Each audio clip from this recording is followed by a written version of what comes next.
Hi guys! For today's video, pag-aaralan natin kung ano yung pagkakaiba ng fake sa original na ligas papaya para hindi kayo mapeke. Sa unang tingin, nakala mo walang pagkakaiba, diba? Pero kung likas papaya user ka ng matagal ng panahon, alam mo agad kung alin dito yung pagkakaiba ng fake at original na likas papaya. May mga napapanood at nababasa ako, especially yung mga seller ng likas papaya, pinapalabas nila na ang original na likas papaya daw itong may logong babae. Kita nyo? Itong may sticker dito na babae. Yan daw yung original. Pero sa totoo lang guys, ang original talagang likas papaya, itong may nakalagay na likas. Ito lang guys. Ang mga pagkakaiba nito, sa original na likas papaya, mas matingkad yung pagka-orange niya. Tapos sa fake naman, medyo maputla yung pagka-orange naman. Isa pa sa paraan para malaman mo kung original or fake siya kapag ginanto mo siya, 'di ba nakaganto? Igaganto mo siya guys at may logo dito. Pareho sila pero magkaiba yung kulay nila dito. Sa original, red talaga siya.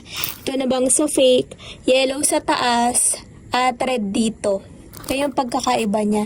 Isa pang napansin ko dito, yung expiration date. Dito sa original na likas papaya, dito siya nakalagay. Sa fake naman, dito sa gilid siya nakalagay. Kapag binuksan mo naman siya, meron din siyang pagkakaiba.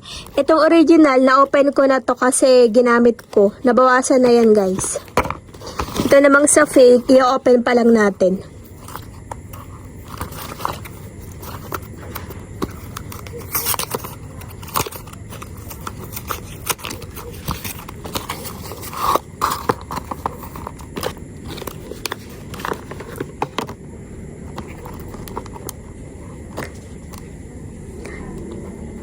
Sa original guys, parang medyo maputla siya.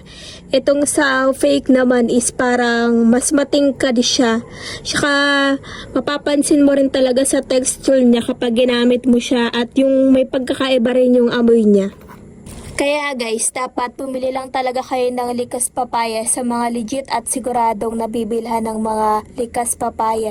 Especially sa Mercury Drug, Southstar Drug, Watsons, or SM. Yan yung mga legit talaga yung mga likas papaya dyan.